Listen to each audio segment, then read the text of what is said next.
రెండు చేతులు పైకెత్తి దేవుని నామమును మహింపరుద్దాం. హల్లెలూయా, హల్లెలూయా.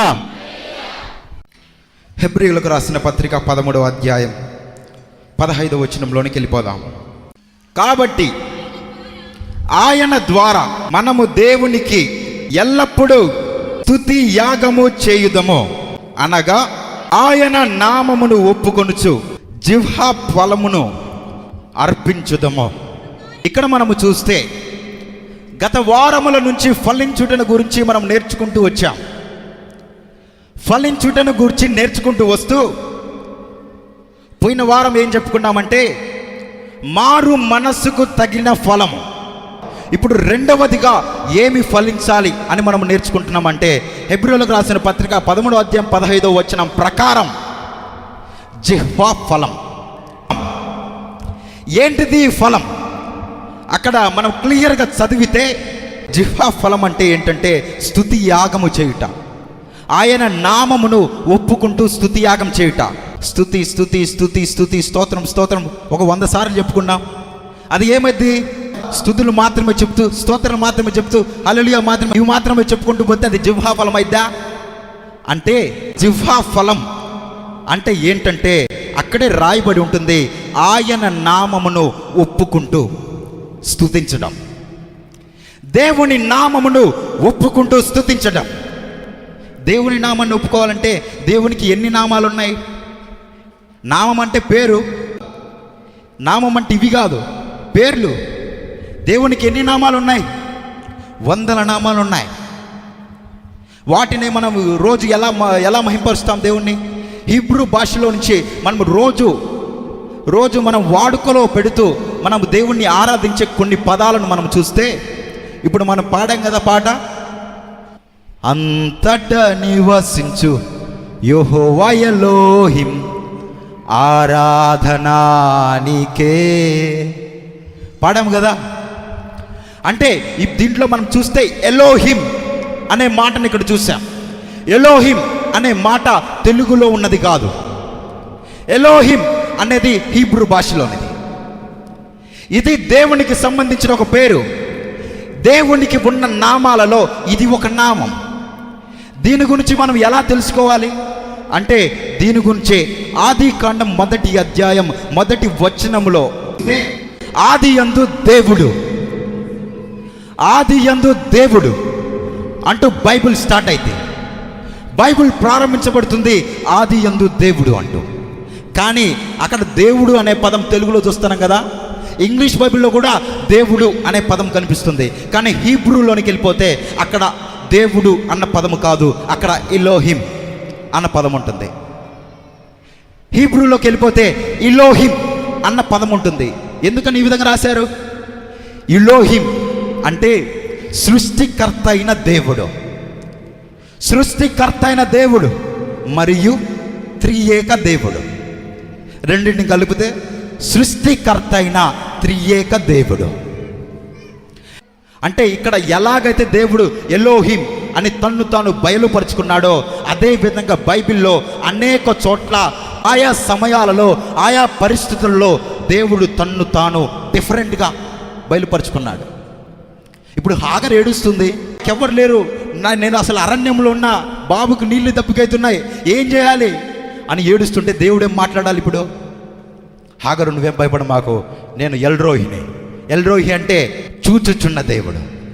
దేవుడు ఆయా మాటలలో తన్ను తాను ఆ విధంగా కొంతమంది భక్తులకు బయలుపరుచుకున్నాడు. ఇప్పుడు ఆ విధంగా మనం చూసుకుంటూ పోతే ఈ ఎలోహిం అనే మాట ఆదికాండం 1వ అధ్యాయం 26 1వ వచనంలో ఆదియందు దేవుడు అన్న చోట ఎలోహిం అనే మాట ఉంటుంది. అదే ఆదికాండం 1వ అధ్యాయం 26వ వచనంలో ఎలోహిం ఉంటుంది. అదేవిధంగా 8వ అధ్యాయంలో ఎలోహిం ఉంటుంది, 11వ అధ్యాయంలో ఎలోహిం ఉంటుంది, 18లో కూడా ఎలోహిం అనే మాట కనిపిస్తుంటుంది. ఎందుకని ఆ విధంగా అనుకున్నాడు? దేవుడు ఎలోహిం అని ఎందుకు వ్యక్తపరుచుకున్నాడు? తను తాను నా పేరు ఎలోహిం అని ఎందుకు ఆ విధంగా దేవుడు బయలుపరుచుకున్నాడు? అంటే తాను త్రియేక దేవుడు కనుక ముగ్గురిగా, అంటే సపోజ్ మనము మన పోలిక చొప్పున మానవుణ్ణి చేద్దాం అన్న చోట ఎలోహిం అనే పదం ఉంటుంది. ఎందుకు? త్రియేకంగా మాట్లాడుతున్నాడు, అక్కడ త్రియేకంగా మాట్లాడుతున్నాడు. ముగ్గురిగా అంటే తండ్రి, కుమార, పరిశుద్ధాత్మ త్రియేక దేవుడు తాను ముగ్గురిగా అక్కడ వ్యక్తపరుస్తున్నాడు. మనము అన్న చోట ఎలోహిం అనే పదం ఉంటుంది. ఎందుకంటే దానికి అర్థం త్రియేక దేవుడు. ఈ విధంగా మనం చూస్తే ఆదికాండం 17వ అధ్యాయం 1వ వచనంలో ఎల్ షడాయ్ అనేసి దేవుడు తన్ను తాను వ్యక్తపరచుకోవడం జరిగింది. దానికి అర్థం సర్వశక్తి గల దేవుడు. అదేవిధంగా ఆదికాండం 14వ అధ్యాయం 2వ వచనంలోనికి వస్తే ఎల్ ఎలియో అనేసి దేవుడు తన్ను తాను వ్యక్తపరచుకోవడం జరిగింది. దానికి అర్థం సర్వోన్నతుడైన దేవుడు అని. అదేవిధంగా ఆదికాండం 16:3 ఎల్ రోయి చూచుచున్న దేవుడు. నిర్గమాకాండం 20వ అధ్యాయం 5వ వచనంలోకి వస్తే కన్నా అని ఉంటుంది. దానికి అర్థం రోషము కలిగిన దేవుడు. 48వ అధ్యాయం 35లోనికి వస్తే యావే షమ్మా అని ఉంటుంది, దేవుడు మన తోడు. అదేవిధంగా నిర్గమాకాండం 17వ అధ్యాయం 15లోనికి వస్తే యావే నిస్సి, యెహోవా నా ధ్వజం. 1 సమూయేలు గ్రంథం యావే సబాత్, దానికి అర్థం సైన్యములకు అధిపతి ఒక యెహోవా. నిర్గమాకాండం 15వ అధ్యాయం 26లోకి వస్తే యెహోవా రాఫా, దానికి అర్థం స్వస్థపరచు యెహోవా. న్యాయాధిపతులు గ్రంథం 6వ అధ్యాయం 24లోనికి వస్తే యావే షాలోం, దేవుడు నా సమాధానం. ఆదికాండం 22వ అధ్యాయం 14లోకి వస్తే యావే జైరే, పోషకుడు. 23:6 పరిశుద్ధపరచు యెహోవా. అదేవిధంగా చివరిగా మనం చూస్తే కీర్తనలు 23:1లోనికి వస్తే యావే రోయి అని ఉంటుంది. దానికి అర్థం యెహోవా నా కాపరి. ఎందుకని ఈ మాటలన్నీ చెప్పుకుంటున్నాం? ఈ యొక్క పేర్లతో దేవుడు ఆయా పరిస్థితుల్లో ఆయా వ్యక్తులకు వ్యక్తపరుచుకున్నాడు. సపోజ్ రోగంతో ఉన్నారు, రోగం గురించి ప్రార్థన చేస్తున్నాం, రోగం గురించి దేవుడు నన్ను స్వస్థపరచు అని ప్రార్థన చేస్తున్నప్పుడు ఎబినేజరే నన్ను స్వస్థపరచు కాదు మాట్లాడాల్సిందే. ఆ టైంలో మనం ఏం మాట్లాడాలంటే యెహోవా రాఫా, స్వస్థపరచు యెహోవా, నీ పేరు యెహోవా రాఫా దేవా, నన్ను స్వస్థపరచు అన్నట్లుగా దేవుని నామాలని స్తుతి చేస్తూ స్తుతులు చెల్లిస్తే దాన్ని జిహ్వా ఫలం అంట. అప్పుడప్పుడు మహోన్నతుడా స్తోత్రం, యేసయ్యా నిత్యుడకు తండ్రి స్తోత్రం, సమాధానాధిపతి నీకు స్తోత్రం, స్వస్థపరచు యెహోవా నీకు స్తోత్రం అని చెప్పి ప్రార్థన చేస్తూ ఉంటాం. ఎందుకు? ప్రార్థన రాక కాదు, లేదా టైం వేస్ట్ చేయడానికి కాదు. ఎందుకంటే జిహ్వా ఫలం అది. జిహ్వా ఫలాన్ని ఆ విధంగా మనం ఫలించాలి.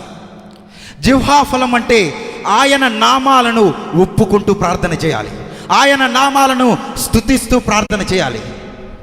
అది జిహ్వా ఫలం అంటే. అసలు ఎందుకు ఫలించాలి అంటే మనం మూల వాక్యముగా మనము తీసుకున్నామో ఆదికాండంలో భూమి ఫలించింది, దాన్ని బట్టి మనము ఫలించాలి. భూమి ఫలించింది, మనము కూడా ఫలించాలి. మనమేం ఫలించాలి? భూమి సాధారణమైన కార్యాలను ఫలించింది, మనము కూడా సాధారణమైన కార్యాలను ఫలించాలి అంటూ మనము తీసుకోవడం జరిగింది. మనం ఇంకా కాస్త ముందుకెళ్ళిపోతే ఎఫెసీయులకు రాసిన పత్రిక 5వ అధ్యాయం 8వ వచనం 9వ వచనాన్ని చదువుకుందాం. మీరు పూర్వమందు చీకటై యుండిరి, ఇప్పుడైతే ప్రభువు నందు వెలుగై ఉన్నారు. ఒకసారి దేవునికి స్తోత్రం. హల్లెలూయా, హల్లెలూయా. ఇక్కడ రాయబడినట్లుగా చూస్తే మనము చీకటిలో ఉన్నట్లు చెప్పట్లేదు. పూర్వంలో మీరు చీకటిలో ఉన్నారు, ఇప్పుడు వెలుగులోకి వచ్చారు మీరు అని చెప్పట్లేదు. అట్లా చెప్పినా బాగుండేది.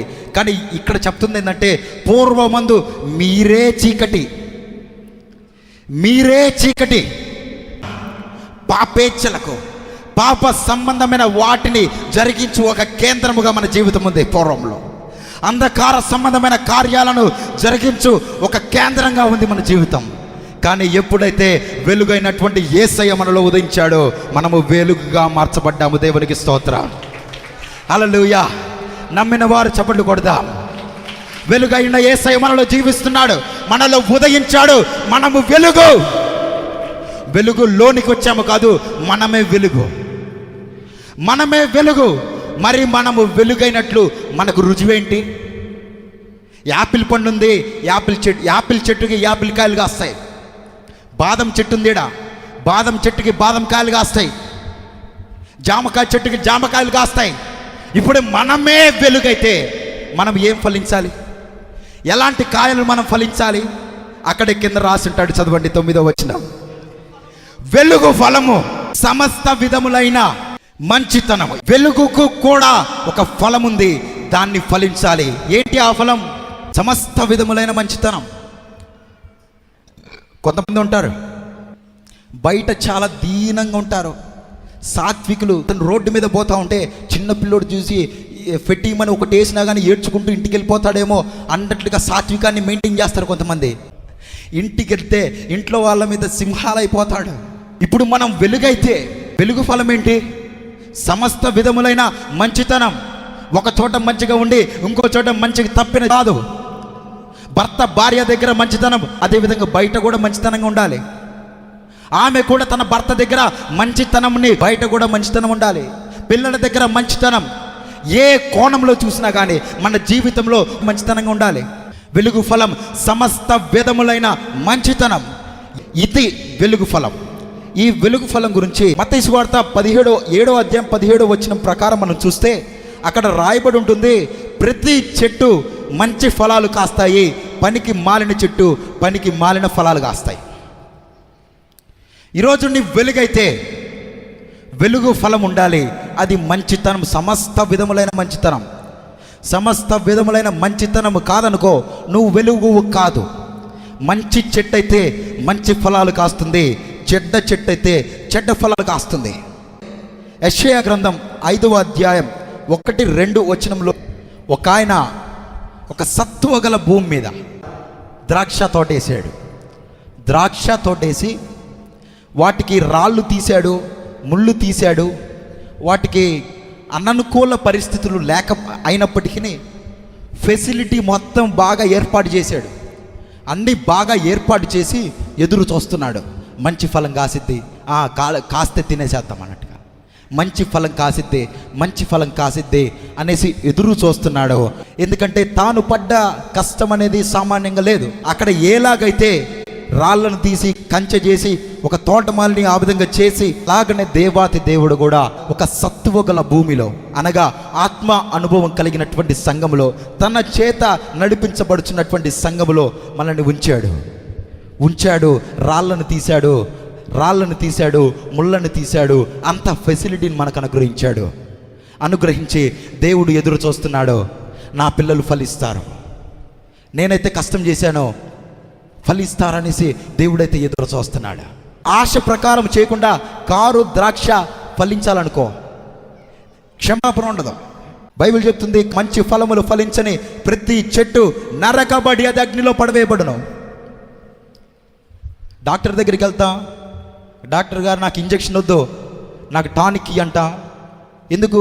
ఇంజెక్షన్ ప్లేస్లో టానిక్. అది ఇంజెక్షన్ ప్లేస్లో టానిక్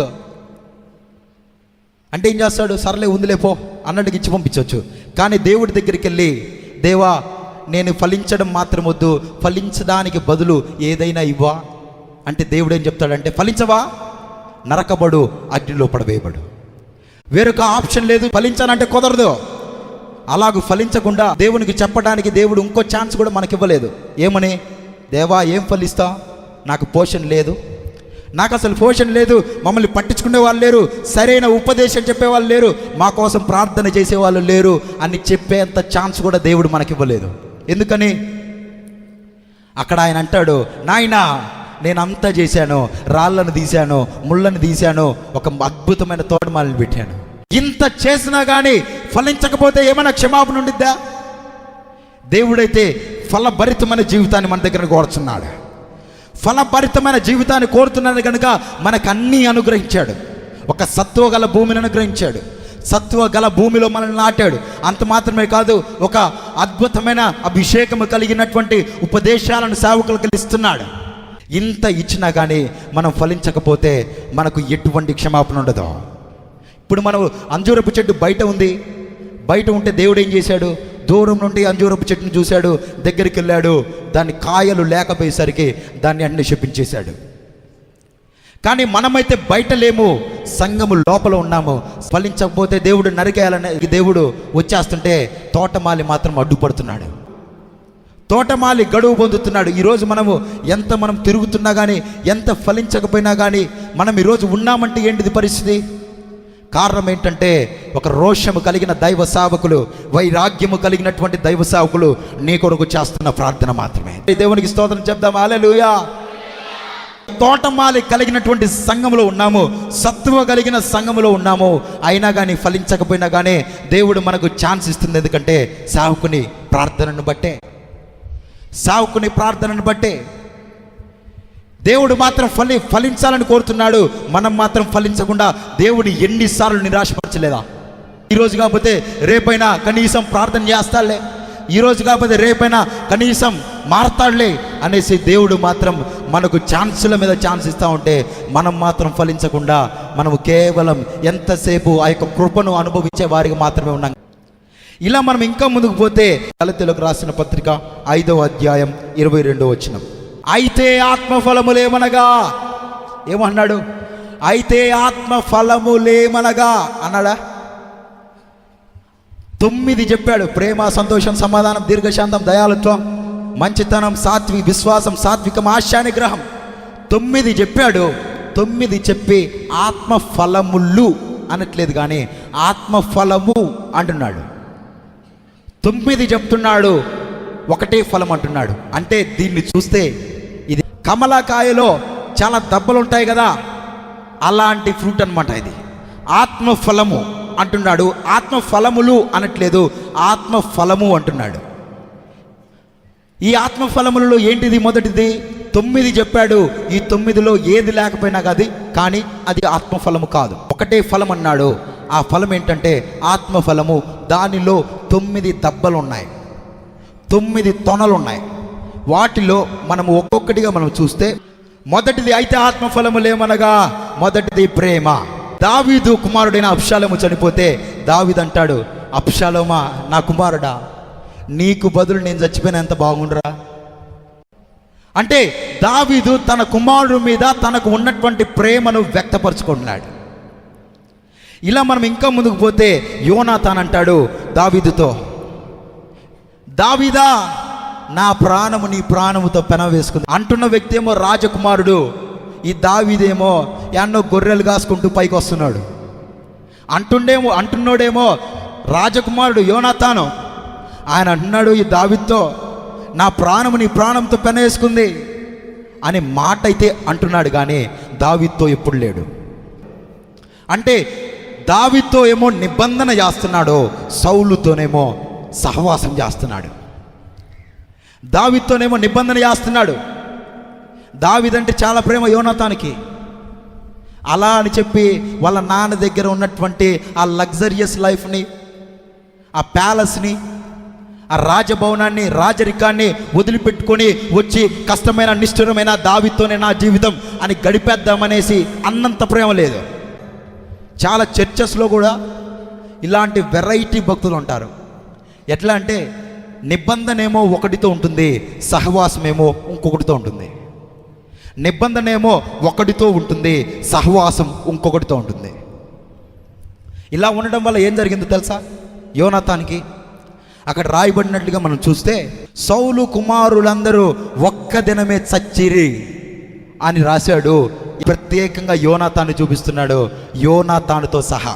యోనాతాను అని ప్రత్యేకంగా చెప్పాల్సినంత అవసరం ఏమొచ్చింది? యోనాతాను ఒక ప్రత్యేకమైన వ్యక్తి. మరి ప్రత్యేకత కలిగిన యోనాతాను, ఒక నిబంధన కలిగిన యోనాతాను, నిబంధన లేని వారితో చనిపోవడానికి గల కారణం ఏంటి? ఒక నిబంధన కలిగిన వ్యక్తి నిబంధన లేని వారితో సహవాసం చేశాడు కాబట్టి, నిబంధన ఎక్కడ ఉందో సహవాసం అక్కడే ఉండాలి. నిబంధన ఒకటితో సహవాసం ఒకటితో అంటే జీవితంలో ఆశీర్వాదాలు పొందలేము. దేవునికి స్తోత్రం కలుగును గాక. హల్లెలూయా. నిబంధన మాత్రం ఒకరితో, సహవాసం ఒకరితో ఉండబట్టి ఈ విధంగా జరిగింది. మళ్ళీ ప్రేమించాడు, దావీదుని బహుగాఢంగా ప్రేమించాడు. ఈ విధంగా మనం ప్రేమ గురించి చూసుకుంటూ వెళ్ళిపోతే బైబిల్లో నుంచి చాలా దొరుకుతాయి. వాటన్నిటికంటే ఒక అద్భుతమైన ప్రేమ గురించి మనం చెప్పుకుందాం ఈరోజు. అదే యేసయ్య ప్రేమ. దేవునికి స్తోత్రం. హల్లెలూయా. దేవుని ప్రేమ గురించి అపొస్తలుడైన పౌలు గారు చెప్తున్నారు, అది ఆకాశము కంటే ఎత్తైనది, సముద్రము కంటే లోతైనది. చెప్తున్న ఈ వ్యక్తి సామాన్యుడు కాదు. ఏదోలే సామాన్యమైన వ్యక్తి చెప్పాడు అంటే అనుకోవచ్చు. చెప్తున్న ఈ వ్యక్తి ఎవరు? 3వ ఆకాశానికి ఎక్కిపోయి అక్కడ పరదేశు ఉందన్నంత సబ్జెక్ట్ నేర్చుకొని వచ్చి ఇక్కడ బోధిస్తున్న వ్యక్తి. దేవునికి స్తోత్రం కలుగును గాక. హల్లెలూయా. అంత మాత్రమే కాదు, దేవాది దేవుడు మాట్లాడుతుండగా మనుషుడు ఎవడు మాట్లాడ సఖ్యము కానీ ఆటలను దేవాది దేవుడే చెప్తుండగా విని సబ్జెక్ట్ నేర్చుకొని వచ్చిన వ్యక్తి మాట్లాడుతున్నాడు. ఆయన ప్రేమ గురించి మీకు తెలియకుండా నాకు ఇష్టం లేదు. చెప్పండి సార్, ఆ ప్రేమ గురించి ఏంది చెప్పండి సార్ అంటే ఆయన అంటున్నాడు, అది ఆకాశం కంటే ఎత్తు, సముద్రం కంటే లోతు. దేవునికి స్తోత్రం కలుగును గాక. హల్లెలూయా. ఆ ప్రేమ ఆయన కూడా డిఫైన్ చేయలేకపోయాడు ఆ ప్రేమని. మరి అంతటి ప్రేమ గురించి మనమేమి నేర్చుకోవాలి ఈరోజు అంటే, యేసయ్య ప్రేమలోంచి మనం నేర్చుకున్నదగినది ద్రోహమును కూడా క్షమించగలిగిన ప్రేమ. ఒక ఇస్కరియోతు యూదా అమ్ముడు పోయి రేటుకి యేసుప్రభువారిని అమ్మేసుకొని వచ్చి యేసుప్రభువారికి వచ్చి ముద్దు పెడతా ఉంటే యేసుప్రభువారు ఏమంటున్నారు తెలుసా? ఏమంటున్నాడు? రే నీచుడా, ఒరే ద్రోహి, ఉందారా నీకు బుద్ధి అని ఏమన్నా ఉందారా? నాతో తిన్నావు కదరనో, నాతో ఉన్నావు కదరనో, ఒరే ద్రోహి, ఇంతటి కార్యాన్ని చేయడానికి నీకు మనసు ఎట్లా వచ్చిందిరా అనేసి దేవుడు అనలేదు. కానీ దేవుడు అన్న మాట ఒకటే అక్కడ, ఏంటంటే చెలికాడా అంటాడు. దేవునికి స్తోత్రం. చెలికాడా. ఒక రేటుకు అమ్మేసుకొని ముద్దు పెట్టిన వీడిని వచ్చేసి స్నేహితుడా, మై ఫ్రెండ్, స్నేహితుడా అనేసి సంబోధిస్తున్నాడు. ఈ రోజుల్లో మన జీవితాల్లో చూస్తే మనకన్నీ పాజిటివ్గా మనకు ఫ్రెండ్స్ గురించి తెలిసినా కానీ అన్ని పాజిటివ్ వ్యూ కలిగిన వ్యక్తులను కూడా పట్టుకొని మనము ఈవిడు నా బెస్ట్ ఫ్రెండ్, ఈవిడు నా ఫ్రెండ్ అనేసి అన్ని కాలాలలో అన్ని సమయాల్లో ఒక స్నేహితుని గురించి మనం చెప్పలేము. ఏమో లోపల ఏముంటుందో వాడికి అన్నంత భయం వేసిద్ది. ఎగ్జాంపుల్ చూస్తే మన టీంలో ఎవడన్నా మనల్ని రేట్ కమ్మేసేవాడు ఉన్నాడు, అబ్బా ఈడు డేంజరస్ ఫెలో, వీడి వల్ల నాకు ఖచ్చితంగా అపాయం కలిగిద్ది అని మనకు స్పష్టంగా అర్థమైపోయింది అనుకో, ఏం చేస్తాం? పట్టుకొని వచ్చి జనాలలోకి తీసుకొచ్చి వాడి దుర్గుణం మొత్తం, వాడి ఆ యొక్క లోపల ఉన్న దుర్గుణాన్ని మొత్తం బయట పెడతాం. అప్పుడు అందరూ వాడిని అసహించుకొని, చూసే వాళ్ళందరూ అసహించుకొని రాళ్లతో కొట్టి చంపేసేటట్టు చేస్తాం. కానీ యేసు ప్రభువారు మాత్రం ఏమన్నాడంటే ఫ్రెండ్ అన్నాడు. ఒక రేటుకి అమ్మేసేవాడిని చెలికాడ అన్న ప్రేమ దేవునిది. దేవునికి స్తోత్రం. హల్లెలూయా. చెలికాడా అంటున్నాడు దేవుడు.